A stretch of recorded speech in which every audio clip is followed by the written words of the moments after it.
live means that you have the right to have a healthy mental, to be in a healthy mental state.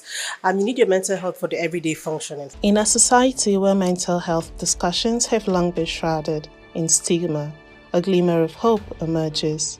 The recognition of mental health as a fundamental human right is gaining momentum, making a positive shift in attitudes and awareness. Recently, the Sunshine Series and several wellness organizations hosted the annual Mental Health Symposium titled Mental Health as a Universal Human Right, a multi-stakeholder perspective. This event brought together influential thinkers, passionate advocates, and experts from diverse sectors to engage in a crucial dialogue about mental health and emphasize our collective responsibility to safeguard these essential rights. We are here for a mental health symposium hosted by the Sunshine Series. I think it's an annual symposium they have, and it's an opportunity to have a conversation about mental health, to speak about it in a very easy to understand and easy to reach format for practitioners, for Nigerians, for everybody involved and concerned about mental health. Why it's important to have multi-stakeholder collaboration on this theme is that there's different angles from which you need to consider mental health from, in terms of disability, in terms of health, and in terms of the way that it affects people's lifestyle today. And so having stakeholders from different disciplines, different organizations coming together and discussing these issues ensures that there's advocacy not only for mental health but also for the people who are affected by mental health conditions. It also ensures that that collaboration in addressing the unique issues that are faced by people with mental health challenges and other disabilities is there, and it's considered holistically from every point of view. Everybody has mental health, right? So it's not really the insult that you think it is, but it's coming from a lot of stigma. Most times when we hear mental health, we think about the person that we see roaming on the street. That's all, but that's not it. There is a wide range. A lot of things fall under mental health. In fact, stress, burnout, they all fall under mental health. So that's why we're having conversations like this symposium, so we can continue to talk about mental health in ways that people can relate, in ways that everybody can see how they play a role. The symposium facilitated expert panel discussions, networking opportunities, and a lunch buffet, fostering an environment of collaboration and knowledge sharing. Founder of the Sunshine Series, Mind Wellness, Aisha Buba, in her opening speech commended the Nigerian government for taking steps to get away from the Lunacy Act that has existed since pre-colonial times. She reiterated that mental health is not an elite thing and efforts should be made to create awareness, trickling down to every part of the society. We also have some speakers that we've invited from other countries like Uganda and the USA, and for the purpose of just hearing what their own interventions look like. How does it sound like? What are their gaps? How have they been able to fill up those gaps? So that as we are providing interventions on mental health in Nigeria, we're also looking at what our neighbors are doing. We're also aligning with global best practices. In that area, we can speak about mental health support that should be accessible to all, regardless of their socioeconomic background. And it means government must invest more in mental health infrastructure, including mental health clinics, trained professionals, and public awareness campaigns to combat stigma. And this is a stigma that is not only in Nigeria or in Africa, we also have that stigma in Germany. The issue of mental health is also an issue in Germany. There are too many people out there which cannot really go to a doctor because they're ashamed. And also in Germany, the network is not that good if you look at mental health. If you want to get an appointment with a therapist in Germany, which you don't pay for because we have a public health insurance, you might even wait 2 or 3 months. So this is way too long if you have a pressing issue.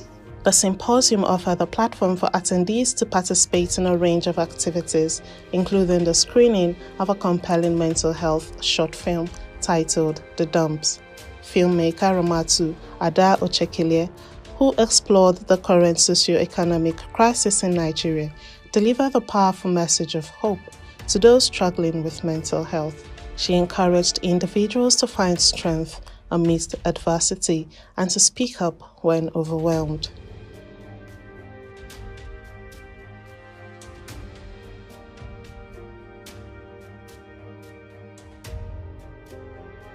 Who is Aze? Aze is my sister. My daughter. Our best friend. Gigi. My girlfriend. My colleague. Having a big sister is so much fun. I get money from both her and my mom. Honestly, it's like having two mothers. There were a couple of signs before I decided to take the plunge. They just weren't looking. You see, I'd been struggling with this bout of depression that was crippling me. Some days I'd be fine and other days I would literally be struggling to breathe.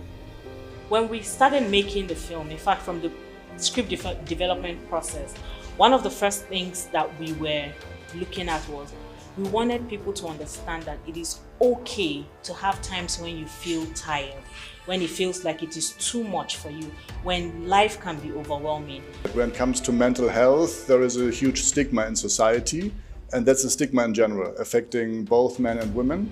But then I could imagine that because of the picture of a man being strong and whatever, man would be especially like lacking the courage to speak about mental health issues publicly, which I think is something that society could think about and maybe change in the future. In as much as the country is also, of course, we're glad for the bill that has been passed, but one of the major problems we face in Nigeria is implementation. So if at the point we are now in Nigeria, we still see mental health as even a religious problem, then we need to actually do better. By challenging stigma, fostering dialogue, and advocating for accessible mental health services, we can create a society that truly values the mental well-being of its citizens. Oh, so first I would like to mention the 112 helpline that the Sunshine series, in line with the Nigerian Communications Commission and a host of partners working on mental health, have brought to being. It's right now open for people who are in Abuja, and they can just call. If you're feeling really down, just call 112. It's toll free, and you can talk to a lay counselor to help you. That is one of the biggest resources I want us to promote. There are also resources across social media that's talking about the World Health Organization social media page is doing a lot, and also Shades of Us, we do things around mental health. In times of mental health crisis, remember that help is just a call away. Dial our toll-free number 112 to speak with a compassionate professional who can provide support and guidance. Your well-being matters. Make the call today.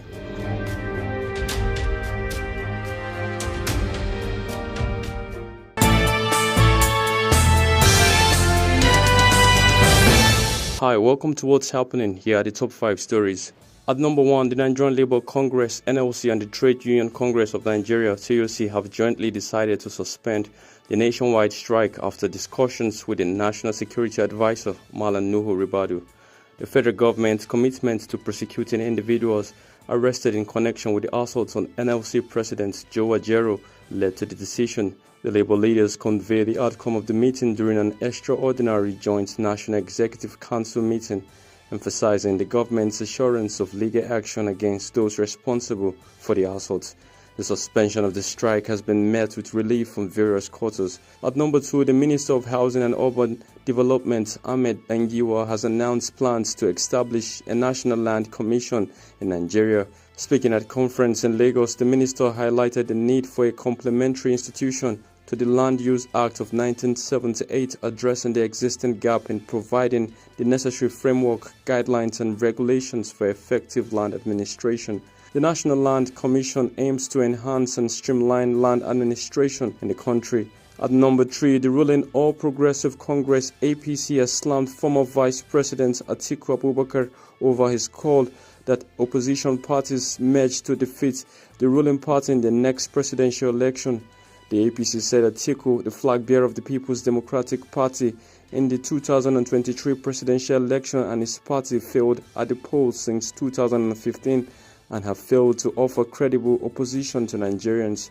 Atiku on Tuesday, when he hosted the National Executive Committee of the Inter-Party Advisory Council, IPAC, in Abuja, had expressed concerns that Nigeria was moving towards a one-party dictatorship state and called on other opposition parties to come together to defeat the ruling APC.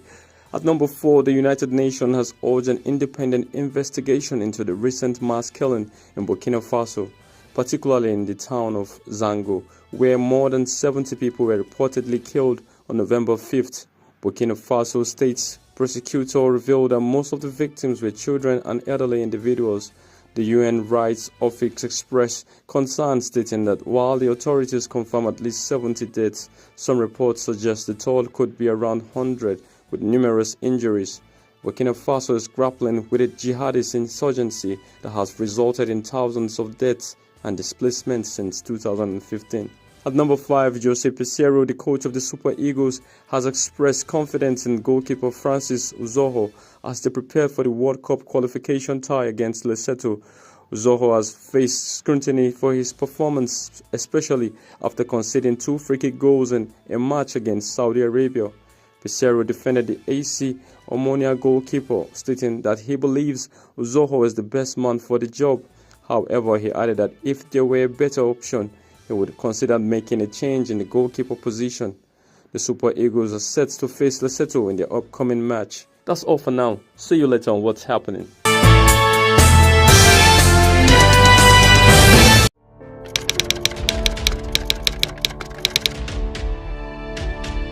Only one man, God knows Savior, survived to tell the tragic tale that befell him and others on the 15th of January when a lady tried to cross the Nnamdi Azikiwe Express Road along the popular Nikon Junction. The life-changing incident rendered him incapacitated on his right lower leg, making it difficult to fend for himself. So as I did on Sunday, on 15th of January, so I came here. 15th of January this year? Yeah, this year. So as I came, I do on my own. So one lady, he had to cross the express. So as he crossed the express, instead of to pass and cross the express, or he wait, make vehicle pass before he go cross. He now carry and say blocking here, enter express just like that. And then vehicle that come there on the way, we speak. He can't dodge instead of to kill the guy, he does the game. As he does the game, nobody control the steering again. Don't waste many souls. He killed almost 14 people. I've died standing. The enforcement of jaywalking laws has proven to be ineffective, with pedestrians continuing to cross busy roads without using designated pedestrian bridges. This rampant problem, particularly along major expressways in the Federal Capital Territory Abuja, has emboldened offenders and contributed to avoidable accidents on the highways. Jaywalking is the art of crossing the highway without using designated pedestrian bridges. In fact, most of up to twice in a week. It all depends. Because the process of them trying to run, they will be thinking that the motor is very far from them, not knowing that it's very close. In the process of trying to run, the motor will just, so it's often. While some road users prefer to use the pedestrian bridges, many choose to risk their life by crossing the highway, thereby interrupting traffic flow. They should just think about the safety of their life and also the safety of road users, because this is an expressway. Most people will be on high speed while driving on the expressway. It's really not safe for you and even for the people driving, because some people may even have bad eyesight, and before they sight you crossing the road, they're already on high speed. So what do you say about that? Your safety, the safety of the person driving, everything is also a detriment. So it's just wiser to use the pedestrian bridge. It won't take you anything to just climb up and cross to the other side. Yeah, I use the pedestrian bridge because that is the right thing to do. Okay. That is why they built the bridge. So it's not proper for individual to cross the road directly. It's dangerous. Laws governing pedestrian safety in Nigeria, such as the FRC Act of 2007 and the National Road Traffic Regulation of 2012, emphasize the importance of using designated crossings and pedestrian bridges. Violating these laws can result in fines, penalties, and even criminal charges. Enforcement of laws. Laws are meant for people, not people for the law. And so when you find massive disobedience, you have to appeal to the conscience of people. Because the world over, if you say you want to use physical or brute strength, to enforce laws, it will come between you and the public. So you have to balance it. Balance it in the way of trying to appeal to these people, to see reason why they should use these facilities.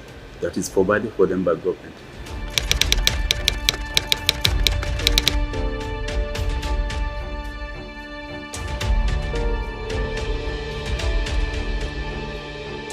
Corey Mutua, the FCT sector commander of the FRC, believes that the increase in jaywalking is primarily a matter of attitude. Despite the availability of pedestrian bridges, many road users have developed the habit of crossing the highway against all odds.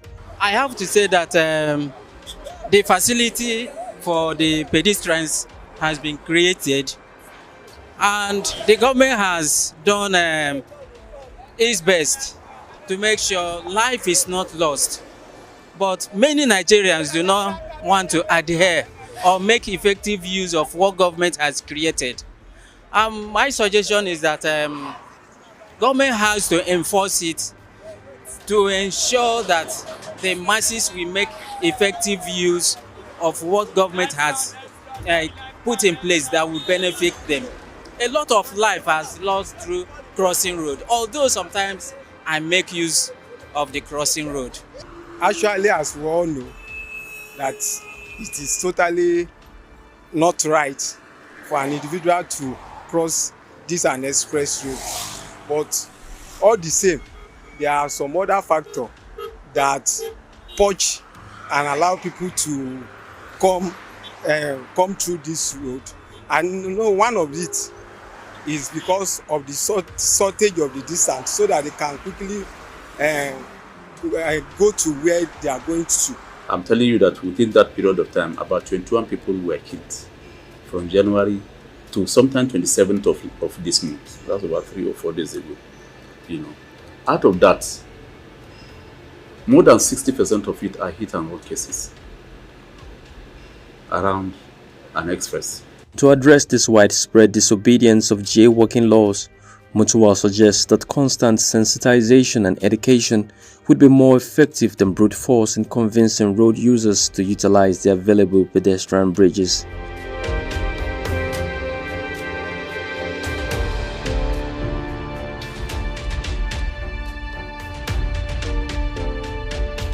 Today, God Knows Saviour sits at the same Kishiri Junction along the Nnamdi Azikiwe Expressway, soliciting alms instead of pursuing his former job of helping taxi drivers.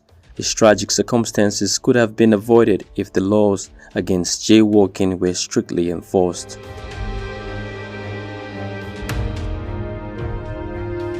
Where are the Christians in a perfidious world? Why does it seem like evil rules the world wherein we are called to rule? Why does it seem like we are losing a battle that was already won for us?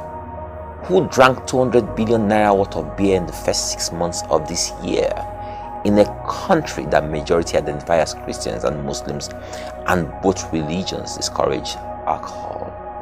Who is perpetuating corruption in a government where nobody identifies as pagan, but all identify as Christians or Muslims? Look into the mirror, guys. Where is the light in a dark, dark world? The world needs the sons of God like never before. The creature needs us to show the way in this darkness. The world needs us to show leadership and direction. The world needs us to show honesty and integrity. Nigerians are doing a lot online. In fact, I think at a time we get to say that people are becoming very, very addicted to social media. Nigeria, a country known for its vibrant culture and diverse population, has recently made headlines for a different reason. It has claimed the top spot among 29 countries with the highest daily time spent on social media. According to a ranking conducted by World of Statistics, Nigerians spend an average of 4 hours and 20 minutes on social media every day. This phenomenon has sparked curiosity and raised questions about the impact of social media on Nigerian society. We hit the streets to hear directly from Nigerians themselves. We wanted to know how they spend their time on social media and why they believe Nigerians dedicate so much of their day to scrolling, liking and sharing. I own a digital marketing company, and one of the basic things we do is social media marketing. So what I do on social media, I manage clients' accounts. I coordinate my team online. I'm also building my brand online on social media. The name of the company is Next Consulting Limited, NEX Consulting Limited. Yeah. Well, I think a lot of Nigerians market their business online because there's an uptick in people using social media platforms for business. So apart from personal thing, they're also using it to promote their brand. And I think Nigerians were becoming wise to the opportunities that social media brings in terms of building a community online and also making money. So a lot of these platforms, they are monetizing it in such a way where they pay you to use the platform. So the more community you have, the more money you can get. Nigerians are known for their boldness and willingness to share their opinion regardless of how brutal or hurtful they may come across. This unfiltered nature has shaped the online landscape, so we asked what social media platform they use the most and what their thoughts were on the prevalent issues of trolling, bullying and clout chasing that often dominate online platforms. It's actually, sometimes it changes, but currently I think TikTok. I spend an ungodly amount of time on TikTok. I would say we really need to focus on us. I mean, it happens to everybody. I mean, there are certain things that you see online that you do not like, and you're so easy. It's so easy for you to just say, oh, this person is this or this person is that. But I want us to take the time to pause. How would we feel if this thing is being said to us? And sometimes we really don't know the full story. Some people are coming from hurt, they are coming from different things, and that's why they do the things they do. So if we take the time to imagine, okay, this thing I'm saying, I'm also Christian, so I'm always very conscious that, okay, this does not represent God, and so I think of that before I put anything out there, and I think people should think about that before they put anything out there. Some respondents expressed their disappointment with the way social media is used. They complain that there is more unpleasant content than valuable content. They share things just for the shock value or to get a reaction. It's not always pleasant to see. I see posted something on my status today where I was like really condemning some things that most people do, especially youth. I really feel that most ladies don't even have dignity again, because you see people posting what they are not supposed to post. You see them going naked and all, maybe just for views, and it really doesn't even make sense for me. So I feel that these are things that people shouldn't be doing. It's really unexpected. Like, it's not nice. Yes, they really misuse social media. Not all our respondents see social media in a negative light. They share some of the positive things they like and do online. And then the other side, when I want to scroll and rest, I use Instagram, you see. So, and you find a lot of people there, you find a lot of resources to engage you. So people are almost there 6 hours, you might not even know. Just to check one post, you'll be surprised that another one has interested you, and then you are scrolling and scrolling and scrolling. So that's it. Nigerians are very, very social people. I won't say that Nigerians are social animals, right? They like to engage, they like to participate. So they feel social media is the place for them to find like minds or people to engage them. And secondly, this is on the slides, right? A lot of things is happening in Nigeria. So people need things that can help them ease off mental stress. And of course, when you get on social media, you see a lot of things that will make you laugh and smile. I'm sure you understand, so that's why. No doubt, social media provides a platform for self-expression, creativity and connection. However, it also raises concerns about the prevalence of online negativity and the need for responsible digital citizenship. The new administration has a lot to do here. Let's see how effective their proposed regulation of social media will be.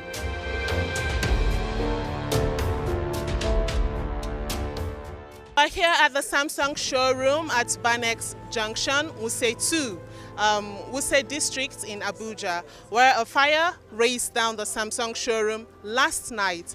We're here to get eyewitness accounts on what transpired here. We're here to speak to authorities and get their own point of the view. Word on the streets is that the fire service did not respond promptly, but the fire service has explained to us that they actually did, but were attacked by hoodlums who stopped them from discharging their duties promptly. I think the fire started around 7 something then. That was when the main flame started. So it was so unfortunately, the fire service were unable to come here on time. They came here as late as, I think it was towards 9, they arrived here. That was the fire service. And unfortunately, the company itself, just some few days ago, they arrived goods here. The goods that they wanted to use for Black Friday, you know. So it's so unfortunately for Samsung. We are just feeling so sad about them. The thing started by Samsung office. Like play, the thing just a chop. And we try to use gas and the gasoline and gas, this thing where this filling station they are used to stop this thing. And this thing go for 30 minutes to 1 hour. No any fire service, no idea. We try to do our best. Like play. Before those fire service come, later everything burn. The only complaint we get, make them try to do their work. Assuming say yesterday they are fear. In the next 30 minutes or 20 minutes, we can try our best. Maybe the thing no go reach like that. Then come almost 9 o'clock. Later everything burn. Nothing. Then come everything is burning. Before they come. And then come when they want to start, their horse still get problem for the gas. They still waste another time before they start. In this season, there are high temperatures, there are winds, and this building was very well aesthetically built. Because of the work of aesthetics, it enhanced combustion and the spread was very quick and very rapid. And our fear was let it not progress into or spread into the next premises, which is a filling station. That was why we had to start attacking from that flank to stop any untoward happening in the filling station, because it would have been much more hazardous than it was.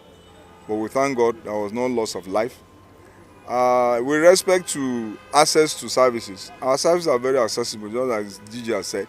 But because of city planning and town planning, we are not able to situate services at every location and at every space, because we have to obey the master plan of the city, and the city has been developed in such a way and been designed in such a way that every district ought to have the presence of a fire station and a police station. And we have access. The international standard is that 2.5 kilometers radius there should be a fire station. But we know that we are moving on and we will get there eventually. But for now, our services are available. We had a distress call yesterday in the evening through our control room that there's a fire incident here at Samsung office, Wuse 2. So the fire service responded immediately. But unfortunately, they were attacked by hoodlum to the extent that one of the staff of the fire service was injured and their vehicle was vandalized to a certain extent. They have to turn back and communicate with Garki and Wuse police so that they will come and assist in crowd control, which they did immediately. But because of the time gap, that time, when the fire service responded that time, the fire was still under control to an extent, to a lot of extent. But because of the crowd that attacked the fire service fighters, we had to call the police, as I told you earlier, and civil defense for crowd control. Within that space, before you know it, the fire have already spread around the building. Nonetheless, the fire service, both the FCT fire service and the federal service were at hand. They were able to control the fire at about 1:30 in the night. We are going to look at the safety aspects of cladding of building. We are going to collaborate with the Akuren, that is engineering aspect in Nigeria, to look into the safety aspects of cladding of our structures. Let it be fire resistant. Then number two, the district heads through airports enlighten the youth. They should stop the attack on fire service. Anytime we are called, the Minister of FCT has given us 5 minutes response time, which we are bound to maintain. But the attack on fire service do prevent us from carrying out our responsibility most at times. Attempts to reach the facility management regarding the fire outbreak were unsuccessful. However, an anonymous staff member disclosed that a fire began in one of the offices shortly before closing hours. Preliminary reports suggest that the cause of the fire may be electrical in nature.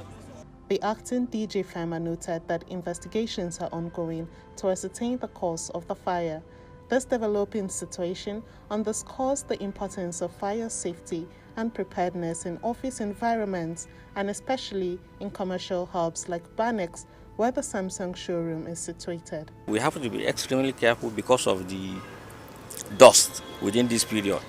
When dust accumulates on power lines and sometimes on transformers, it can result to power outages. And power outages, when you don't off your appliances too, can be a cause of disaster within the house.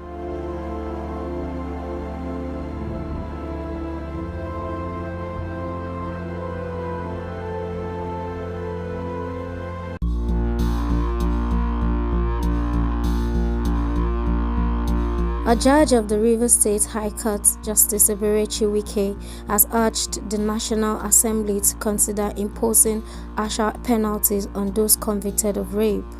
Wike's proposed punishment includes the amputation of body parts used in committing the act. She insisted that the current punishment isn't drastic enough, adding that the move will deter sexual offenders from molesting minors. According to the judge, society should step up punishments for people who defile children beyond life imprisonment or a 14-year jail term. In order to gauge public opinion, we took to the streets of Abuja and asked individuals if they believe the existing punishment for rape, life imprisonment, was fair enough. We also asked whether similar penalties should be imposed on female rapists and if there were any alternative penalties that could be considered. Let's hear what the people of Abuja had to say.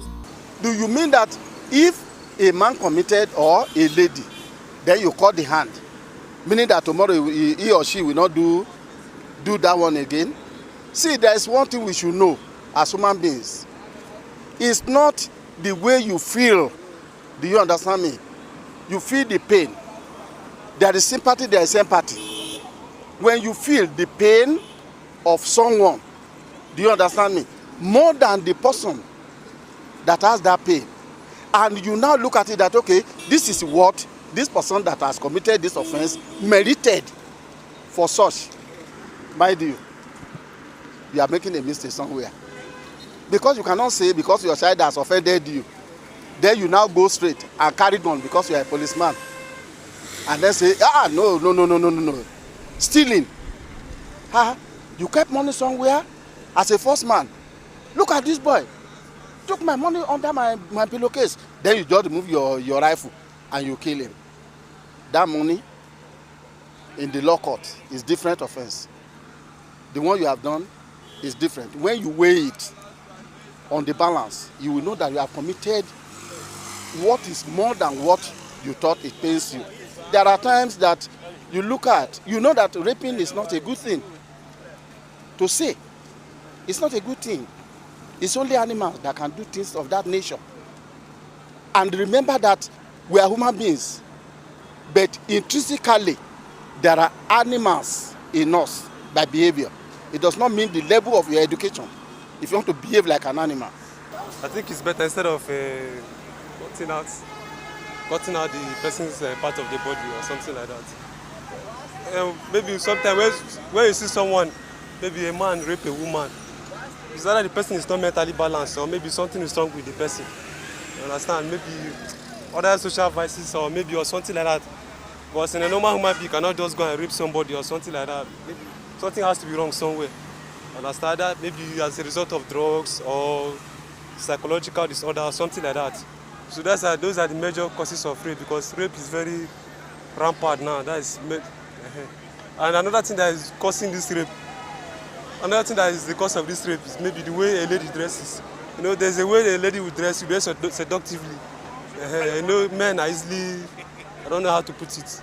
And that's one of the causes of. If women can do better by dressing the way they should be addressed, dressing properly, when you dress decently, I think it will be hard for rape to understand. Those people that are doing this such acts, I don't think the best solution to them is to just put them in prison, permanent prison, let them just rot in jail. Because they cannot stop what they are doing. It's already part of them. They can't stop it. So the best penalty, I would think, is to put them in life imprisonment so that others can take caution of for what they are doing. They deserve the same punishment, just like maybe both of them, they deserve both punishments. That's what I would think. But cutting off somebody's parts, I'm not in support of that. The thing is that they should use what is in the Nigerian Constitution. They should use what is in the Nigerian Constitution. If it is life imprisonment, let that person go on life imprisonment. It is not even easy for you to stay one day in prison, talk less of life imprisonment. So cutting off what the man used in committing the rape is death sentence. So I don't think it's right. Even God himself is not that wicked to punish men, even though, yes, what the man did was very wrong.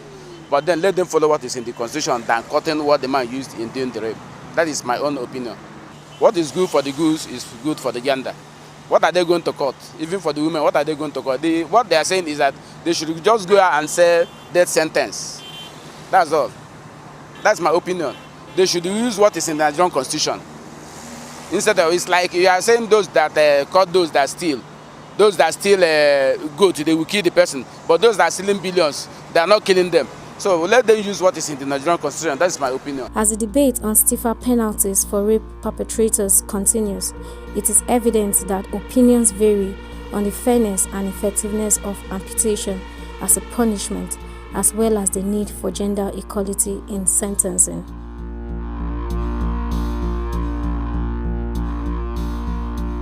You want to be a leader, but you're not prepared to be a follower.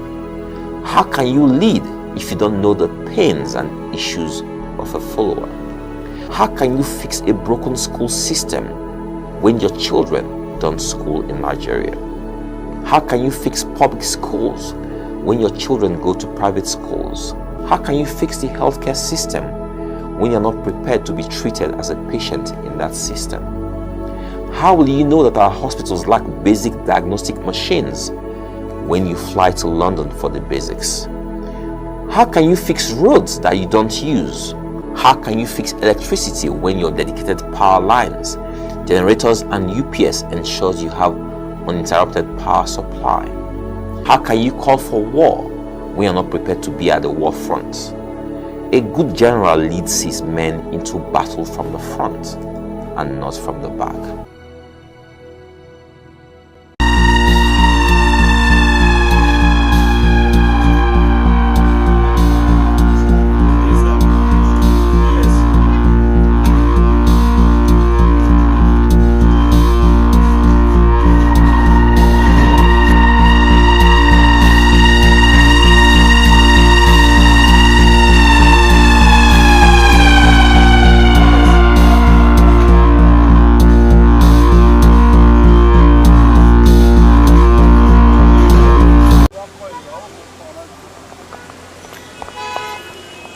You see, the economic situation has been very bad.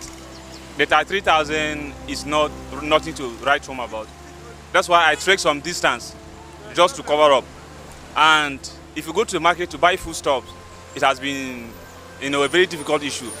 And not living with your parents has been another issue. Paying house rent and transporting yourself to your work every day, it has actually been an issue. So, but we pray that something will be done to the economy, because as it is now, we are wallowing in a state of economic and financial kwashiorkor, and we pray for a better Nigeria. School members are going to partake in the election. My advice to them is they should do the right thing. They should not allow any politician to buy them, because our politics has been anchored on prebendalism, cankerous tribalism, and ethnocentric chauvinism. So they should better do the right thing, and they should not take sides. They should be neutral.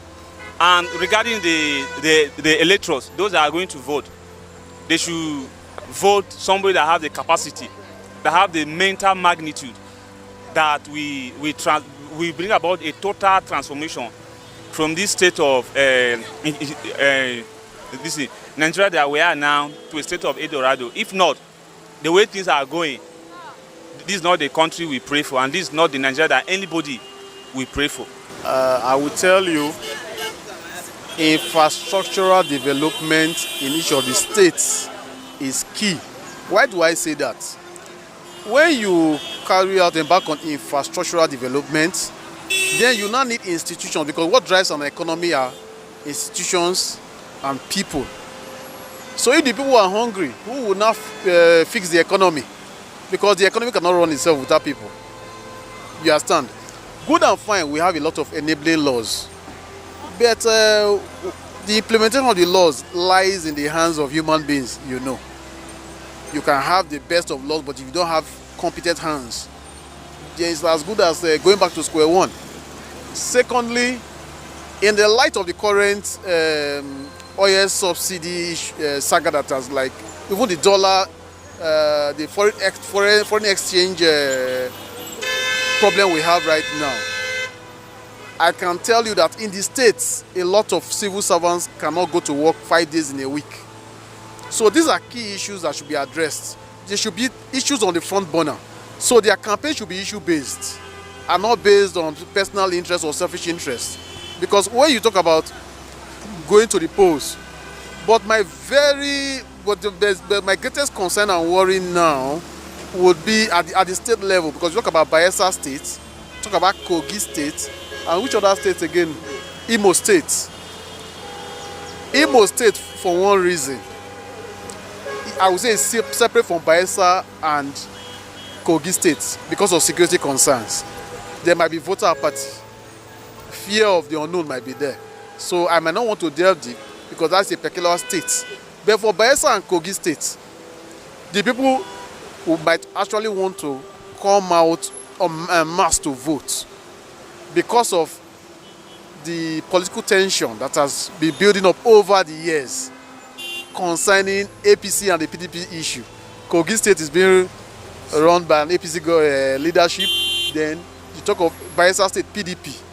So it's going to be a case of, I will, even though you say we had a third force calling Labour Party, I will not call Labour Party as a third force in Nigerian political landscape. But as far as these two states are concerned, if you talk about the workforce, if you talk about the workforce or the manpower and the electioneering mechanism on ground, is APC and PDP, I want to say, has the structures on ground in Kogi State and also Bayelsa State. But what should be looking at, people should not just say they want to go and vote. Have something at the back of your mind. The electorate should be wiser now. We saw what happened in the 2020 election, the presidential election, governorship election in different states. So now the electorate should be wiser. They should know what they want. Now there's a change. You know, normally we said our vote don't normally count. But I believe with this past experience we got now, definitely it must count. So we have always been having the issue of election apathy. It has actually been the issue in democracy, most especially for developing countries like Nigeria, mostly because we don't have faith in the election umpire, the INEC. But I pray that people will still turn out, because Nigerians, I trust Nigerians, they don't give up. So they will still go out there to exercise their own franchise, even though it has been, issue that you vote, but the result has already been declared sometimes, but Nigerians will still go out to vote. I trust Nigerians. They have the spirit of not giving up, so they will still turn up. Is INEC going to improve on what they did in 2023 presidential election and governorship election? That's the first question. If they are not going to improve on what they've done, I would not say that I'm expecting something different, honestly speaking. Because if you are saying you gave people the impression that you are going to transmit results using the IRF, and now we are going to they went to the tribunal. They said whether IRF was used or not, it does not affect the result itself. So then what was the essence of the IRF? And so much money was spent on it. So we should start asking questions. These are taxpayers' money, not just anything. You understand? People, Nigerians will be asking questions. If the IRF, because when people heard of that IRF, that election result was to be transmitted, it gave the commission a level of credibility. There was that degree of credibility that INEC were going to do the right thing. But now, with what's transpired now, I think the expectations of the electorate, I don't think it will be that much anymore. But if they are going to do something different and they say they want to use the IRF, they use it. If they use it, they would have won the confidence of the electorate back if they use IRF in these elections. So it's now an opportunity for them to like rewrite history. You understand? And give themselves a good name. But if INEC cannot do it, I think it will not be too encouraging for the electorate. They can correct the mistake they've made. Everybody knows that there's no perfect election, we all know. But it's the extent of imperfection or perfection that determines whether people will accept it, accept the result that will come out of it. Definitely, people will surely turn out and vote. You see this past election, it really showed a lot of lesson and it reveals something. You get my point. You know, coming out to vote is one thing, and Nigeria believe that if we come out and vote, that is our right. But the major problem we have is, would our votes count? You get my point? Would our votes count? If our votes surely, despite this insecurity we have in this nation, as a citizen, that is our right. You putting the person on seats, we are able to know who we are going to vote for. Because if I didn't come out and vote, 4 years it would be just a waste to me, because I wouldn't say, like my own state, I travel from Abuja here to my state to vote, Delta State. And now I can beat at my chest and say my governor is doing well as a citizen. So definitely, I plead to Nigerians, if you are a Kogi, you should come and exercise, it's your right. You should come and exercise, it's your right. I believe your vote will count this time. Maybe before it doesn't count before, but now I believe it will count. What defines Nigerian politics, let me tell you the truth, is religion and tribal sentiment, and that's just the truth. If we are going for real competence, bringing technocrats to work, we will get the best. But at the end of the day, somebody will say, this person is from my ethnic group, so I think I should get something from him by supporting him. They don't hide it anymore. That's why I said to somebody, I said, apart from national level, hereby we now have something like a regional politics agenda now. The Nigerian politics, at the presidential election, we saw it. What we are now dealing with now is regional politics. But when it comes to the state level, ethnicity and sentiment will come in, not based on competence. And we should not go back to the drawing board to ask ourselves, if we are going along the line of ethnicity and sentiment, will Nigeria grow? No. Why are people complaining that the president is not doing anything, federal government is not doing anything? Because there's a defective structure of governance at the state level. If the local government is functioning, nobody will be talking about what is the federal government doing. If the state government is functioning, nobody will talk about what the federal government is doing. It's because there is a disconnect at the local government and state level. You are not seeing too much pressure on the federal government. People should go and ask their local government chairman, the roads we need local government, how many have the local governments developed? How many infrastructure are in this local government? You have local government chairman. You understand? You have local government chairman. You have state governors. They should hold their House of Assembly members responsible for the backwardness in terms of development in the rural areas and urban areas in those states. It's not everything you come to Abuja. Abuja has its own problem. They are going to sign a bond of understanding between you, the ministers, the permanent secretary, and myself.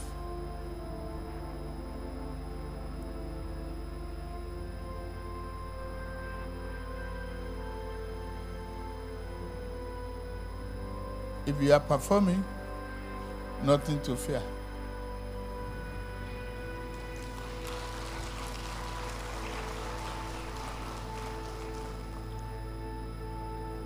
If you miss the objective, we review.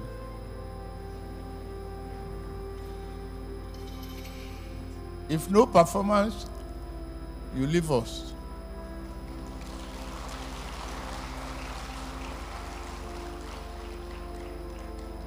No one is an island.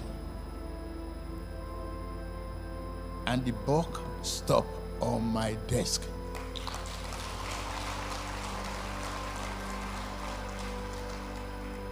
No, I assure you, you have a free hand. you must be intellectually inquisitive to ask how, why, when, and why it must be immediate. You have responsibility to serve the people. I've taken a young lady, very dynamic, and this Abala man to head that delivery unit.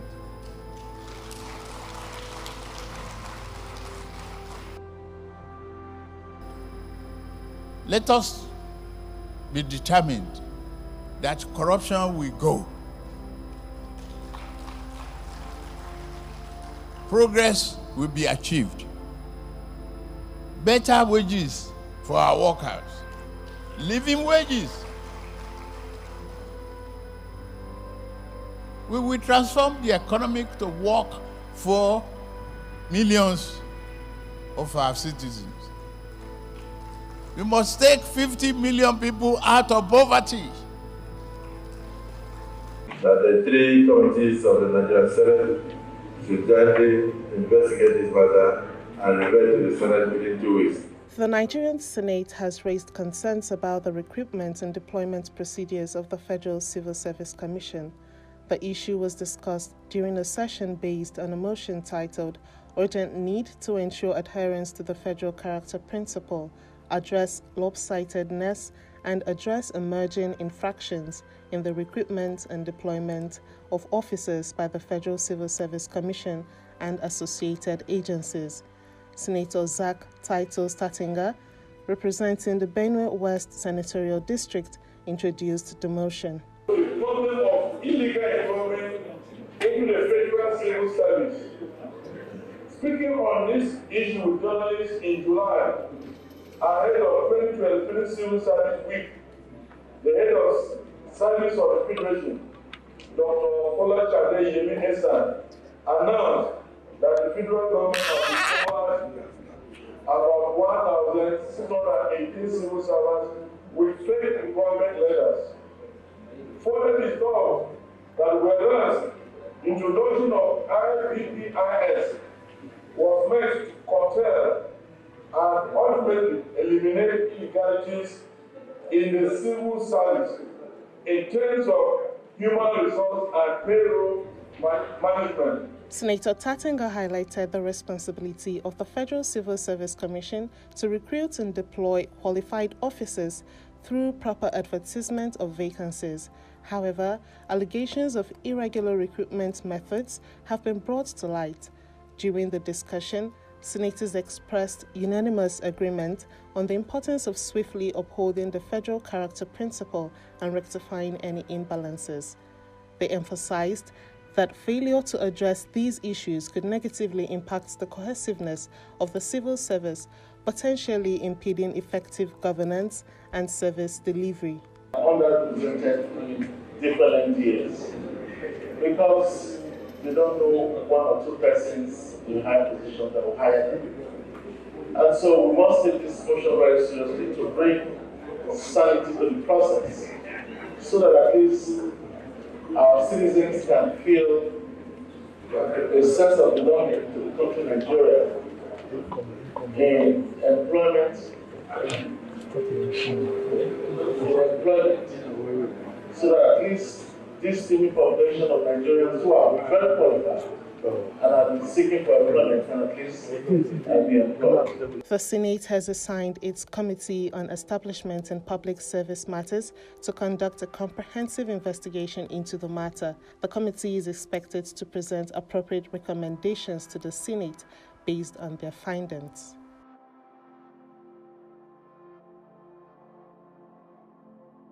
The evil that men do lives after them.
Following the ongoing efforts to combat all forms of crime in the country, the Nigeria police have arrested suspects and recovered weapons in the past 2 months.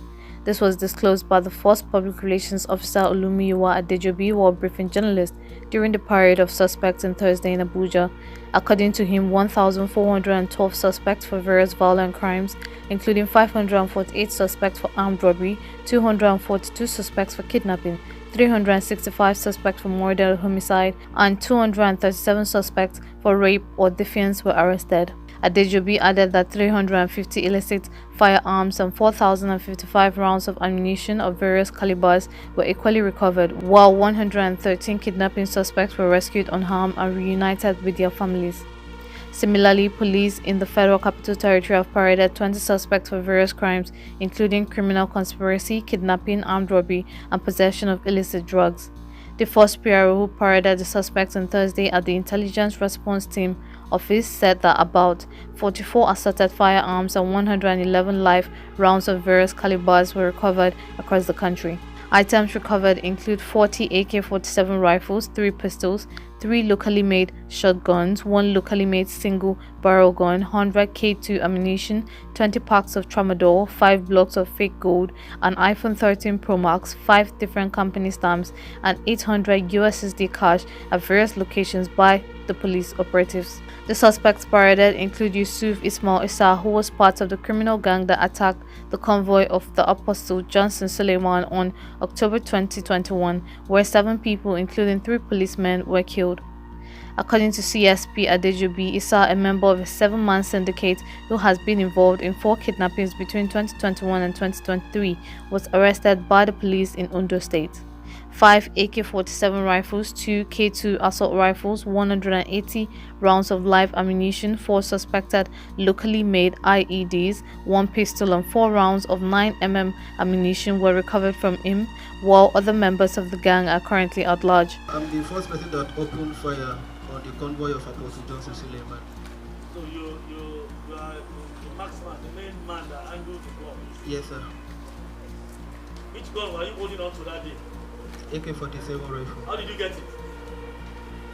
I made the gun with the groups. When you joined them? Yes, sir. Yeah, I made the gun when I joined the group, sir. So the gun was already existing before I joined the group. Another gang of kidnappers who held a foreign national hostage from May 30th, 2023 to June 2nd, 2023 and obtained a ransom of $2,000 from relatives were also paraded. The suspects include Emulari Chidiebere, Samuel Balogun, Williams Banjo, Babatunde Femi, and Nneka Okpara. I was charged for kidnapping and criminal conspiracy. Of which offense? Who did you kidnap? A Swiss national. How did you get him? What really happened is I met him on an online gold trading platform, and we had an agreement. Yes. Go ahead, you can hear you. We met in online gold trading platform. We had an arrangement because he wants to buy gold, so he asked me to facilitate his trips and hotel expenses, including his visas. While arriving in Nigeria, on purchasing the gold, he reimbursed me. So after facilitating, when he arrived, he told me that the plan has changed, that he has to take the product back to Zurich before he can now reimburse me. That was when I said it's not possible, and now indulge the service of Williams Babatunde and Babatunde to help me hold him down until he has paid my $2,000, which I spent in bringing it down to the country. So what do they call that one in the law? I think you sound so educated. Yes, I studied. So what do they call that you have done in the law? Kidnapping. Kidnapping. Okay. What's the involvement of the lady? She followed me to the airport to receive the client. As what? Is she your sister? No, she's my partner. Partner in what? Business partner. Partner in business, gold business. Yes, or what business? Hospitality business. Gold business only. Also, operatives of the FIB IRT arrested and paraded 2 suspects, namely Ifeanyi Udoye and Chidiebere Ike, at Kurudu and Karu FCT Abuja in possession of illicit drugs. During interrogation, Ifeanyi Udoye confessed to having brought drugs worth 2.5 million naira from Mohammed of Apapa, Lagos State, who always supplies them with illicit drugs in large quantities. He also confessed that they bought these illicit drugs for the sum sum of 2.5 million naira and sold over 1.5 million naira worth of illicit drugs to the public.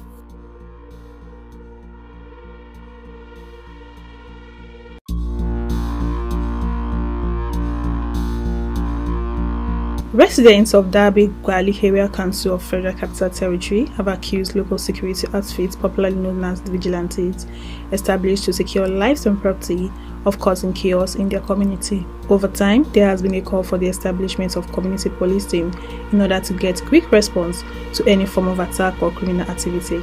But the family of two brothers, Abdul Malik Abubakar and Ibrahim Abdullahi, are demanding justice after a vigilante group allegedly shot them in Derby Gwali Area Council of the Federal Capital Territory. Roots TV visited the community to confirm what led to the unfortunate incident between the family and the vigilantes member who stormed the community. Members of the family who spoke to our correspondent said the incident came to them as a shock. Abdullahi, who was recently discharged after being shot on his boots, narrated how local security, numbering about 50, stormed their compound and started harassing them. I was the inside room at team. They sleep. As I sleep, so when they hear shout from far now. When they hear shout from far. So as I hear shout, as I sleep, I can't hear them now. I can't wake up. Once I go outside, I can't see my brothers, baby officers, baby 3. Stand for mango 3. So I see my just go. Can't see vigilante plenty for here. They call them fire with him boys. So they pack themselves. I just see them. As I want to go see my brothers, well, see man know what's happening now. For you know, they just begin to shoot anyhow. Okay. They just shoot me. Now this throw that way, they shoot me. I can't fall for ground. I mean, I don't know what's happening. I just wake up and sleep. He claimed he and his brother were shot by the vigilante called Abdul Karim, popularly known as Fire. Also speaking, Abubakar Abibat, elder sister to the drone, narrated how the local security personnel stormed the compound in search of an unknown individual. My brother that they shot is not even there. It's not even inside the two, that is the rooms then. He came out from this our neighbor house. They say it's there that he went to go and charge his phone. He just came out. I know even when I came home, to be sincere, I did not see him. But they say he's there charging his phone. Even when others people come outside, as in fighting with those vigilante boys that they are coming into our compound, it's not there.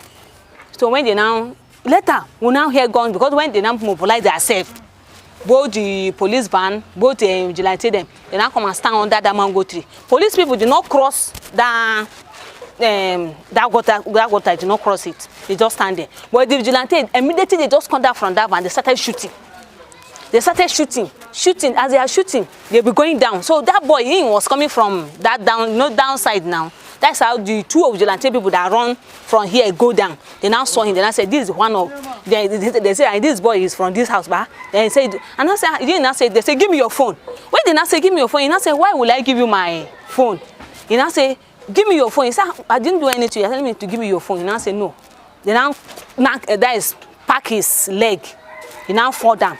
The next thing, one man, I know him, he give order, shot him. If you don't want to give him his phone, shot him. The man says so for 2 times. It's the second time that the vigilante shot my brother on his foot side. While Abdullahi will have to live with a bullet close to his thigh, Abubakar, who is still admitted in the hospital, might not be able to walk properly because of the injuries sustained from gunshots by the vigilante. In a bid to also hear from Abubakar, we visited Specialist Hospital in Gwagwalada, Abuja, but we were denied entry by the nurses on duty. But in this short video provided by the family, Abubakar, who seems to be in pain, said he was shot for refusing to release his phone to the vigilante. What happened between you and the vigilantes? I was at my neighbor's place charging my phone and I hear a gunshot in our compound because my neighbors, they are not too far with us. And I peep and look what is happening in my compound. I saw vigilantes, then there are many in my compound. And I step out to go and look what is happening in my compound. The next thing, 3 vigilantes now blocked me and pulled me, turned down under arrest. And I asked them what for. said I'm under arrest. I asked them again for what? So I should pay my phone. Why would I give you people my phone? What happened? Don't know what happened before I will give you my phone. I cannot just give you my phone just like that. Because I don't know what I do to you people that I will give you my phone. The next thing, there is one man standing beside them. Or it's a vigilante or it's a policeman, I don't know. You know, tell the vigilante man to shut me on my leg. And I asked the man, sir, what did I do to you? That you said, let them shut me on my leg. The next thing, he told them that I order you people to shut me on the leg. The next thing, vigilante now shot me on my leg and I took my phone out on away. The victim's family questioned why operatives of the Nigerian police in Kwali had to release Fire, who was arrested after shooting his brothers. Now my brother now go and collect the gun from his hand. When he collect the gun from his hand, they now hand over the gun to. Is that time? Is it the vigilante that collect the phone, the gun? No. Police, ba? Like that time, the police people cross. Police that were there. The police did not cross. Yes, they did not cross into our compound. To be sincere, it's that time that the vigilante shot my brother. The vigilante, the policeman now come in and come and collect the gun from my brother's hand and arrest the boy. But we heard that they have released the boy now. We don't know why would they release the boy without our permission. Whereby it's not day before yesterday, which is on Saturday, this Saturday. So there is a wedding going on, and I saw this same guy that they arrested. I saw him walking freely. So, because if I want to take law into my hands that day, I could have, as I hold that gun, I could have shoot him back. But I don't want to take law into my hands. Because I know the rules and regulation of an officer. Efforts were also made to reach the alleged culprit, but all proved abortive. However, we gathered from a personnel of the vigilante group in an interview that the operation was a joint operation between the police and the vigilantes. In its narration, the vigilante said the joint operation by the police operative and the two groups of vigilantes was to arrest some hoodlums who allegedly threatened to cut the hand of a security personnel after releasing a suspect from police outpost in Kwali Area Council. This boy that caused this problem, and the same that boy now they remove one guy hand from the other hand. This the same boy will go police station as the head. Now the same that boy now remove person from the other, he remove his hand. And as he don't talk like that, we know say if he do. So now the same that Maoga, as they go there to go arrest him, it remains small. I say even though when one of my colleagues was shouting, "Don't cut that man," he could have caught one police that day. Because one of my colleagues tell us if he caught that policeman, he go shoot him. That's when he run to my family house. When they followed him to there, they will be quite alright. When I see the issue is going to my family house, I did not follow them. I went to where I keep my machine, I dropped my machine, I passed there to go and keep my machine in the police station. They stopped me. In my family, they stopped me, wanted to fight me. Your family people? Yes. They wanted to fight me. Although their grandfather there is a brother to my father, and I'm like a father to them. They wanted to fight me. So one of my brothers there, he was saying I should go. By then, police now arrived. When police are coming, police now started shooting up. So everybody now scattered. While I was standing in the room. So they now police now asked me to go. I wanted to go, so I now hear gunshot. I was not inside because it's in the family how they shoot gun. I don't know who shoots the gun. The vigilante claimed the culprit alleged of shooting the Joe was not given a gun during the operation. But I told him that when we are going to mission, when we are going there, he did not hold gun. They did not give him gun. He did not hold gun. I don't know how come, or he was the one that shoot the gun, or I don't know. That is what happened. This boy where they shoot now. When we went to Riverside to arrest the remaining people with police, I saw him coming. I asked him to go back. Okay. And I don't know how come he went home. I asked him to go back. He should not come there. There is problem. Yes, he should not come to deliver. There is problem. He should go back. So I don't know how come he went home when that incident happened. Is he the one that said he want to cut someone's hand? Huh? Is he the one that said he want to cut someone's hand? He was not the one. We did not see him since when that thing happened. When asked if there was an argument or criminal activity in the community that warranted the operation, sister to the victims claimed the gunshot came from the vigilante and also said police operatives were on ground when the incident happened but only interfered to restore peace and order after the deed had been done. Like the first pass, maybe when they now saw that thing, that is when they now came back to come and, you understand? So I don't know, but me, I don't know how the police. Standing and watching when the matter is happening, you understand? To be sincere, the police people did not cross that. But they were watching. Yes. They just park. I mean, I did not even see them. Later, I heard that I saw the police van stand, but I did not see the incident. Everybody was running up and down. To be sincere, I mean, I did not see them. I don't thought that it's the police people that shot the gun massive. I thought that they are the one that shot the gun into air.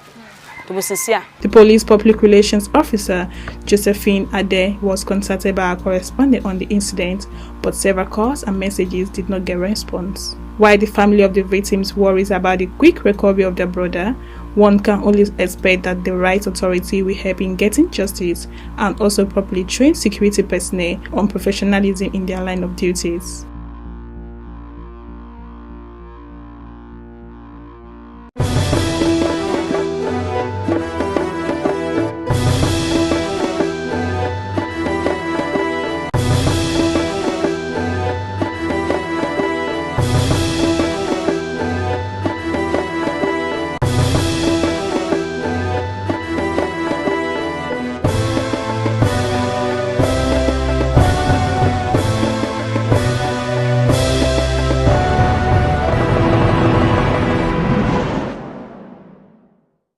So you no arrest me with anything. Now inside my shop, you arrest me.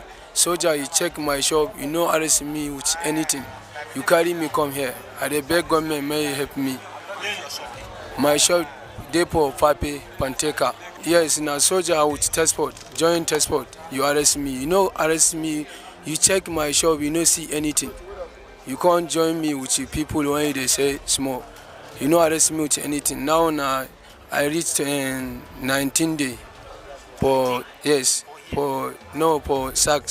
office. They never carry me go court. So I beg may allow me to help me government. I no do anything. They see me for airport junction. I'm driving. I carry passenger, go to Guarimpa. They arrest me. Only me. I'll not get another person. Only me. Don't arrest me. The passenger then go. They arrest me. And around 7 o'clock, they arrest me. Person sent me, make I bring Igbo for a market. That one way there on top of that table there. So as I can't leave, the Okada come bring them, I reach that. But they try and say, I don't see the person where say make I give the market to. Before I go, no police people surrender me. So I was then carry me. They say I find something for them. I say I no carry anything. They say make I present person. Now this person where they catch present. At times I don't get anybody. Me I know they sell them. They go my house. They charge my WhatsApp. They charge everything. They no see anything. At times I message as I go. No. I tell them send a person send me. No, I drop me. Make I give the person. So I don't know say the person where call them. The person there on another motor. So as then catch me, then drop the person, carry me, go. So make I find money, make I find something, make them reduce me, or make I present person. At times I don't know where they present, not my line. They send on my line. I call my name, call my everything, then search my phone, search WhatsApp, search everywhere, go my house, search, they don't see anything. Since 10 days now I there for sale. I call the name, I mean, then try the number. The man agree say, now he send me, but he no get money, say he get problem. I be there, they say you know that around. Since then, the number I know they go now. Waiting make me a day for send. Only my children they come ask after me since that time. The Federal Capital Territory Police Command has paraded 39 suspected criminals arrested for various crimes in the nation's capital. The arrests were made by the Joint Task Force Operation Save FCT recently launched by FCT Minister Nyesom Wike. Among the suspects, 8 were involved in a one-chance syndicate. The police impounded 54 vehicles and recovered locally fabricated guns, a locally made Beretta pistol, a double-barrel revolver gun with live cartridges, as well as cannabis sativa and illicit drugs. The FCT Minister of Police, CP Haruna G. Garba, emphasized the importance of collaborative policing with citizens in enhancing public safety. You bear us witness that they are all around, even in daytime.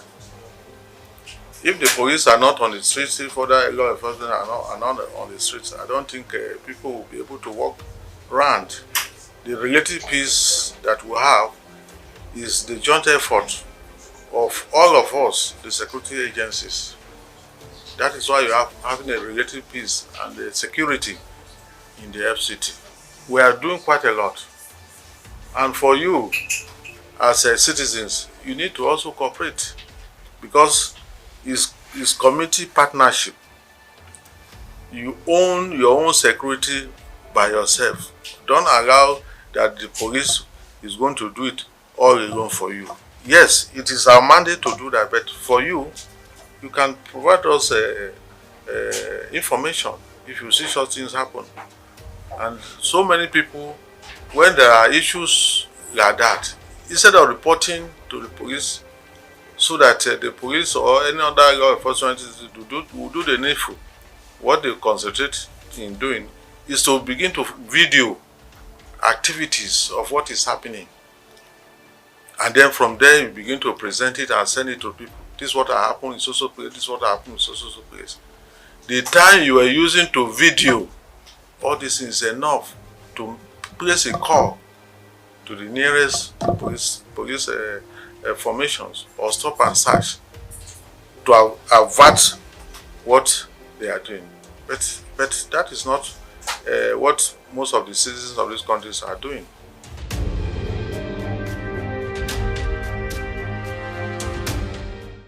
The person entered the motor, we drive go. I see myself to police station, police custody. They tell me, say, where the paper of this car? I show on the custom duty what thing they give me.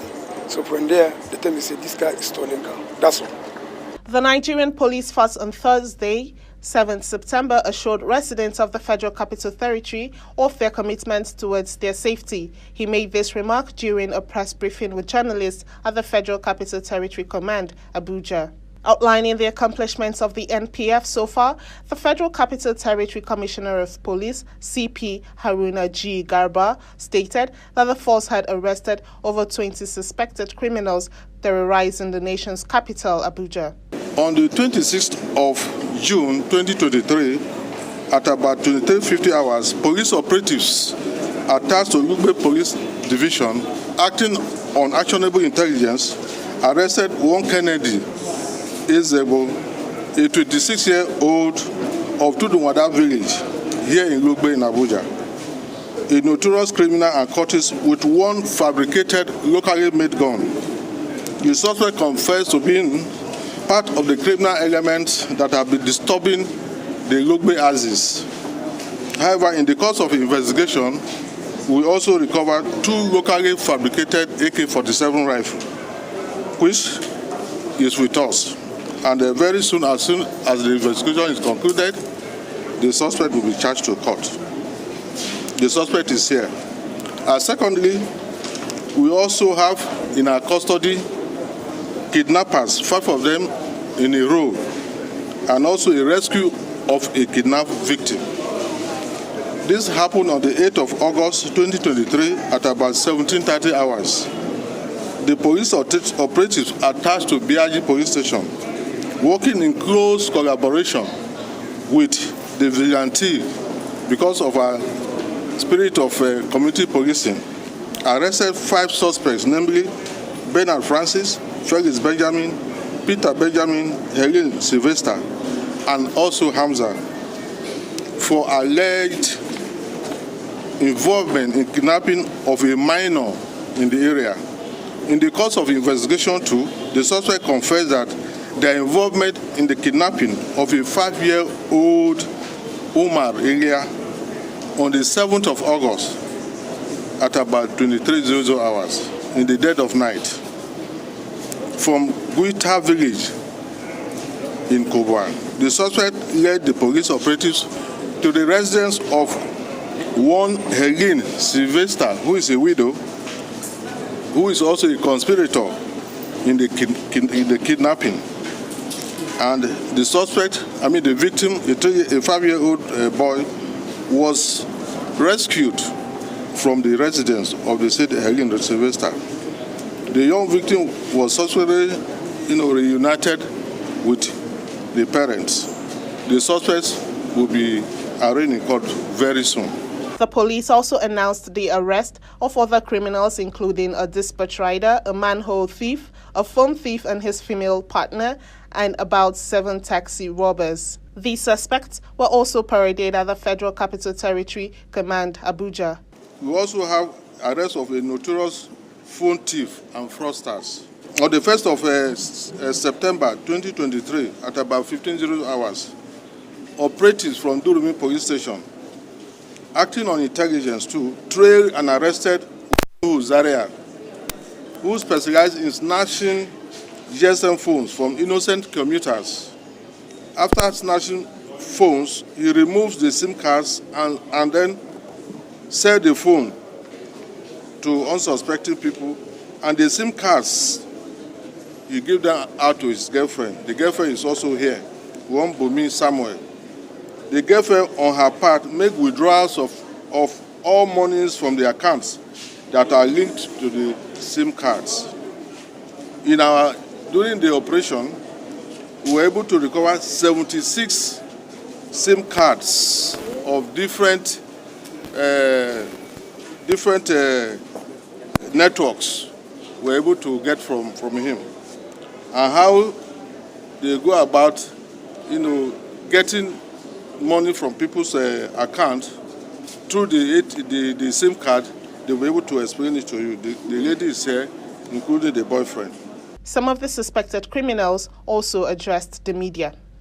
I used to, when they are shouting passenger in the main road, we say beggar or nyanya maraba, we say or maraba nyanya. In the presence of the entire the car, and I pick your phone. When I pick the phone, I came and give to someone else. The person's name is Kumar Kalix. So when I give him the phone, he now give me the crack, and I smoke. That's what I used to be. Then this woman that she's on my right side, she said, "Get past me," and I don't know anything about the SIM or anything, and I used to give her the SIM. She used to buy cards from the net. After the church, so we were going into one side like that. So when we reached there, the side were well secure. So my friend here said that we should just move on. We were moving on. We don't know that place it was a church actually. It says that it is an event center. So we went inside and 2 security men were there. We were actually serving numbers. So we went there. We point torchlight at the security men. We caught them and we tied them, and we get access to the church. It's not like we burgled the church. They are the one that gave us key. So we enter and park the musical equipment. I'm actually apologizing for the church that we have done this to them, and apologizing for the government. I'm first apologizing for the God, because this is, for me, is a big sin, and I'm still apologizing for the church. Make them forgive us, and people of the church, make them forgive us. So, as a also dealer, if you show me the custom duty, okay by me. But if you say plan number there, I can ask the paper. But actually, there is no any plan number in the car. You brought the car. Why the custom duty of this car? I saw them. I don't have money. So from there, my end it. So you contact with the person for Abuja here. They discuss the business enter 9.5. If I brought the car, they will settle me. I said no problem. So that's all. The FCT commissioner urged residents to support the police force in ensuring the security of life and property in the state. The FCT Police Command is committed to working with you, that is the resident of FCT, in ensuring security and safety of life and property. You are all major stakeholders in this fight. We cannot defeat crime and criminality all alone. We require your support and your cooperation. Together, we will be able to conquer crime in the FCT. I want to reiterate our commitment and the willingness of the FCT Police Command to always work with you in the FCT.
In the Nigerian cement market, dominated by industry giants Dangote, Boa Group and Lafarge, a significant shift is taking place.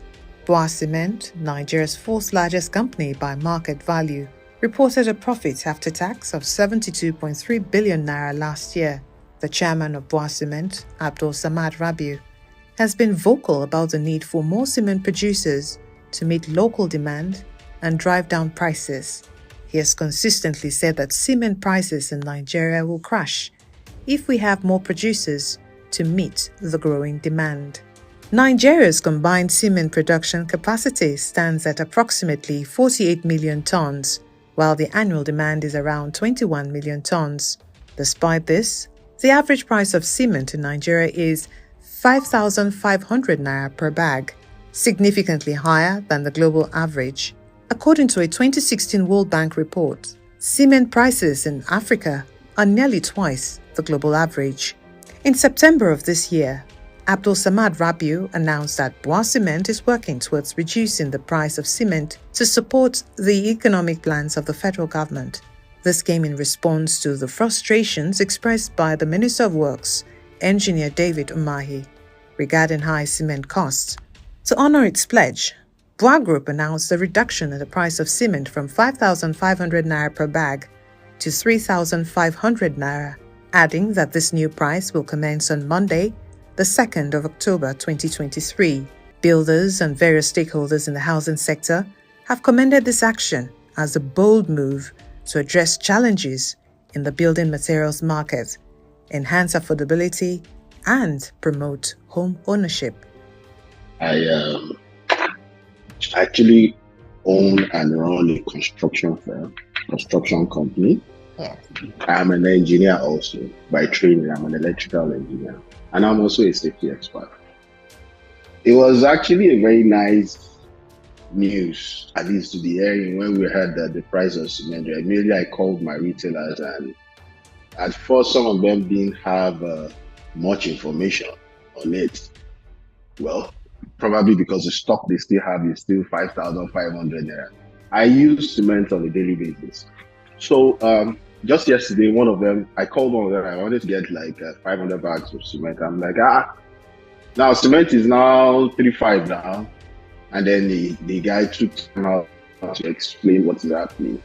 So this is it. You buy at 3,500 naira from the factory. And that's for only Boa Cement. You buy somewhere, the factory is somewhere, Pella or something in Edo States. And now when you buy, they are not transporting for you. I think what they do before is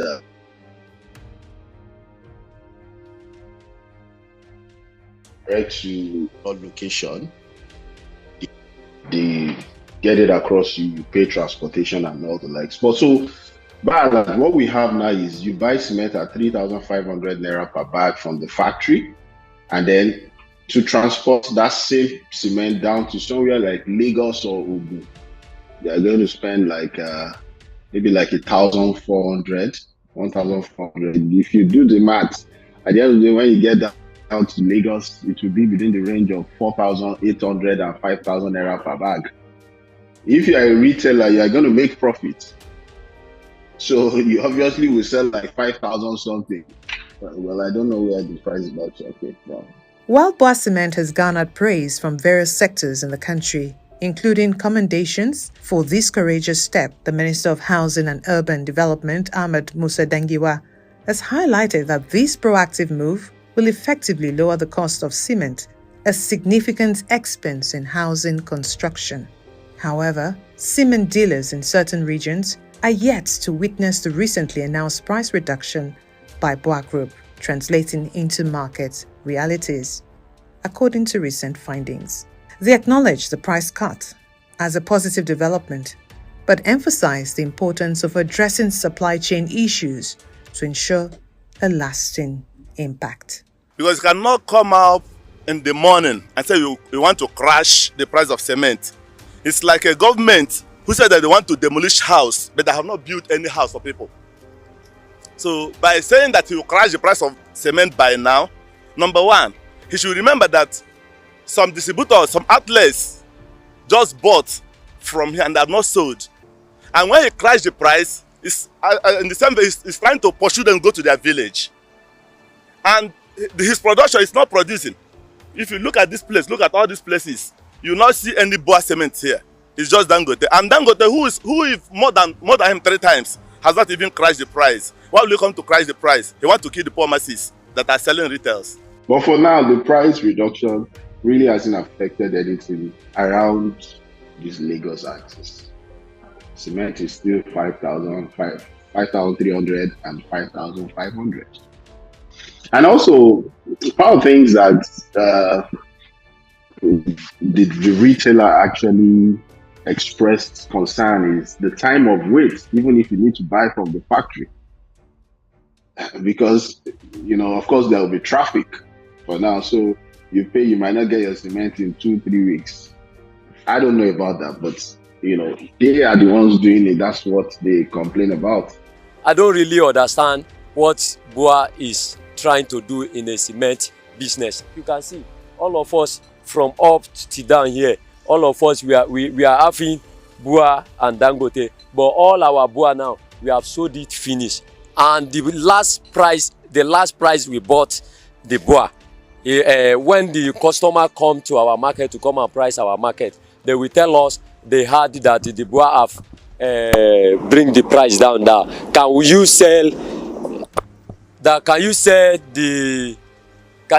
you sell the amount of 35 for us?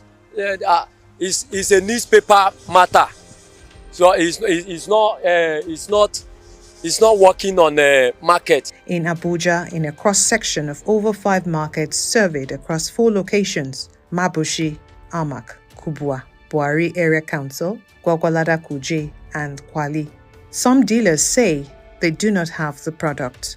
They asked me to bring cement and I call company to buy truck from them. They asked me to pay for the old price before I can get cement to supply to my customer. So now I'm feeling headache. Seriously, you can see my shop. It's not anything that make my shop is like this. It's only the confusion that Bua cement company bring into cement business in Nigeria. That is why he should not do this mistake, because this is a serious mistake he's trying to do. Even those at Enobela, the local sellers there will still pay transport. And when they buy 3.5 from him and pay local transport, that means they cannot sell. So talk less of from Opela to Abuja or to my village in Imo State. So I don't know how the people there will then buy and sell the same 3,500. So he should think twice before doing whatever he wants to do, because if not, his own business may crash. It is a rare phenomenon to enjoy price reductions in Nigeria.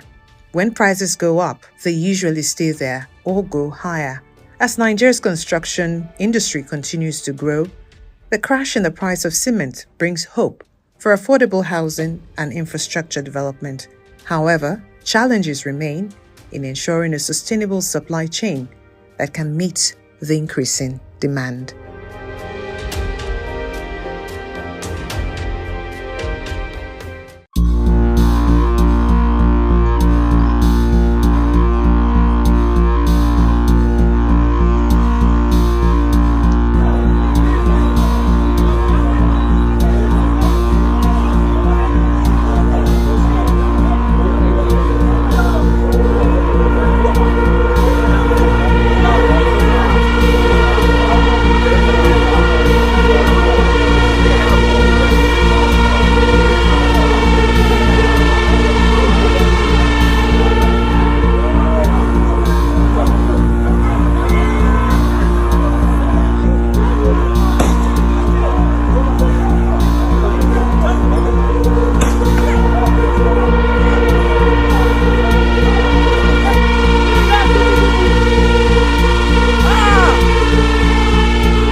Independence Day.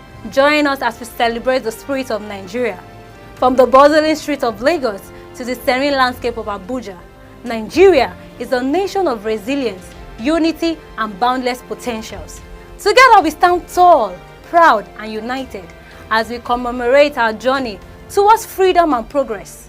Join us on this remarkable 63rd anniversary as we honor our heroes, embrace our diversity, and envision a brighter future for Nigeria. Happy Independence Day, Nigeria.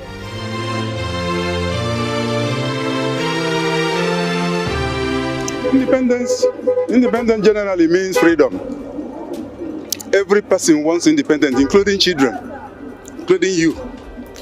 At this time, I suppose you must have been independent. If you are not independent, you must be looking for independence. So independence for me means generally freedom. Freedom from dependence on another, freedom from external control, freedom from anybody's control.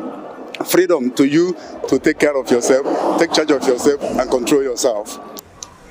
Independence Day, literally, it means the day someone obtains independence, or a country, a nation attains independence. So to me, it's a day of freedom.